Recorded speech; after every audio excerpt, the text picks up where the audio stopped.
I think a lot of people, a lot of companies actually use the word encryption in a way that makes people feel nice and safe and nice and comfy when they see it. They're like, oh, encryption. And in some cases, even, like Zoom, the video chat application, was saying, their app was end-to-end encrypted, which is even better, but it wasn't true. It was actually just false advertising.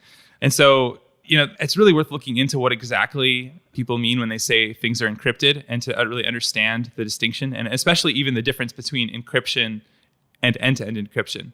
So those are not the same. They're not even close to the same type of guarantee for the user of an application.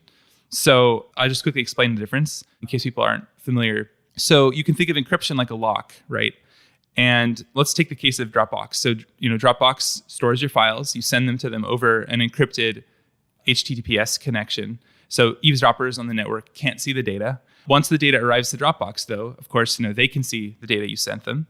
And then they promise to store it in an encrypted form on their servers. And the key to ask yourself whenever someone says they're encrypting your data is, okay, who has the key to unlock that encryption, right? So encryption is just a lock. It's just literally think of a physical lock, right? And it's really important when someone's saying, well, your stuff's locked up. Well, okay, who has access? That's the question. Who has the key? Who can open the data? Who can unlock it? And in the case of using Dropbox, right, they have the key. So it's good that they're locking it. It's good that they're not just letting it, sit there unencrypted, but they have the key. And that's really important because a few years ago, back in 2010, Dropbox had a terrible bug in their website that made it so that you could log in to anyone's account using any password.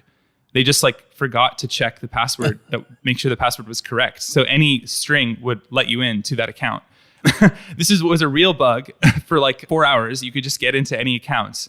And I mean, rumor has it, I'm not sure this is actually true, but someone who had a friend who worked at Dropbox, this is very through the rumor mill at this point, told me that it might have been Drew Houston himself that committed that bug.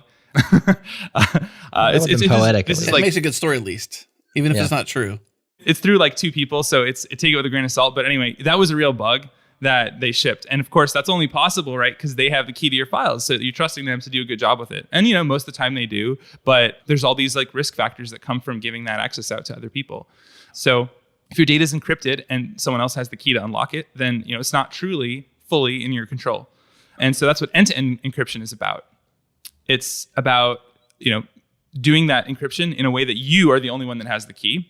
So it happens on your device, the key is on your device, and then now, once you've done that encryption, the data goes across the internet. It doesn't matter what anyone wants to do. They can't access the data. They can't unlock that lock unless they have the key, and you're the only one that has it. And you can, of course, share it with certain people, but by default, it's just you who has it, and no one can see your data.